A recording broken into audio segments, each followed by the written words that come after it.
Welcome back to the High Sierra Report. I'm your host, Mike Perrin. Joining me, Janae from Lake Tahoe Yoga, and talking about yoga some, but now we have the pictures to talk about your trip to Cambodia that we teased on just the past segment. So how long were you there, first of all? It was a 10-day trip. 10-day trip, and it seems like you got a lot done in those 10 days. So let's get right into the pictures. The first one, sort of a temple setup, and describe this picture to us. Okay, so the country of Cambodia has been war-torn for centuries, and most recently was the Pol Pot regime, otherwise called the Khmer Rouge. And during this period of time, there was just mass devastation to the country. Things were destroyed.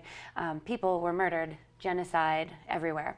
And one of the things the Cambodian people did was they, of course, excavated. They found mass graves of their people. And so is that what those holes were there? Yeah, those holes are mass graves that have been excavated. And so within the temple is this memorial.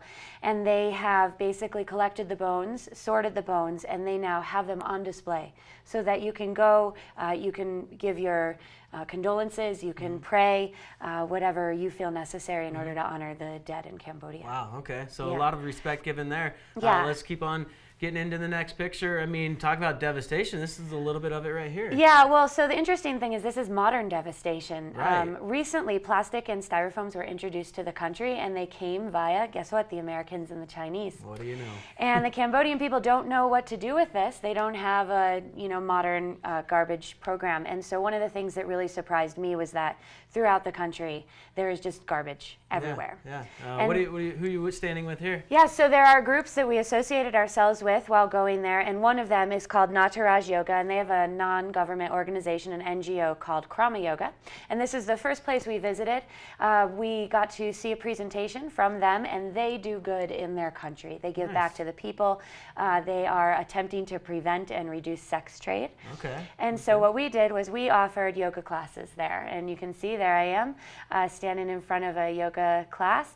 It's like a cool studio there, It's really cool. Lots of tile floors because it's 95 degrees and humid there. But we donated 2 yoga classes, one for everybody and 1 master class. Okay, cool. And all the proceeds we collected went back. So as we traveled through, we visited orphanages, and we also visited a hospital. And this hospital is unique because all of the work that they do is free. Wow. So people show up in the morning, they sign up, and they, say whatever their ailments are, and they're usually seen that same day. Wow. Yeah. Can you imagine that in America? Yeah. And so the hospital there is just all funded by donations from doctors. They have visiting doctors. And so it was a pretty amazing place to go to and to see the Cambodian people being taken care of. Let's keep with the slideshow. These are some great pictures. This boat picture? Yeah. So in order to go from Phnom Penh to Seeem Rip, you get to drive on a boat. You get to ride on a boat which has no seatbelts, no safety. And you travel up a river at probably about 40 miles an hour, and you just hang on and hope you can get there. And this picture here? So Seeem Rip is the next place that we visited, and I just wanted to give a visual of how people live there. These houses are on stilts. Oh, wow. And they're made of grass. All right, and then this one, obviously a temple as well. Yeah, so different living situation. These are the temples in Angkor Wat, and my photos can't do them any justice, but they were places that we visited to honor the history of Cambodia, and we did yoga practices in the temples as well. Very cool, very cool. And then some of my favorite pictures coming up here in just a second. Yeah, so in Seeem Rip, the group we were associated with was called Journeys Within Our Community. So this is just the entry picture, but we're gonna come back after this break and talk about my favorite pictures coming up, because we can't leave those out. So stick with us here on the High Sierra Report.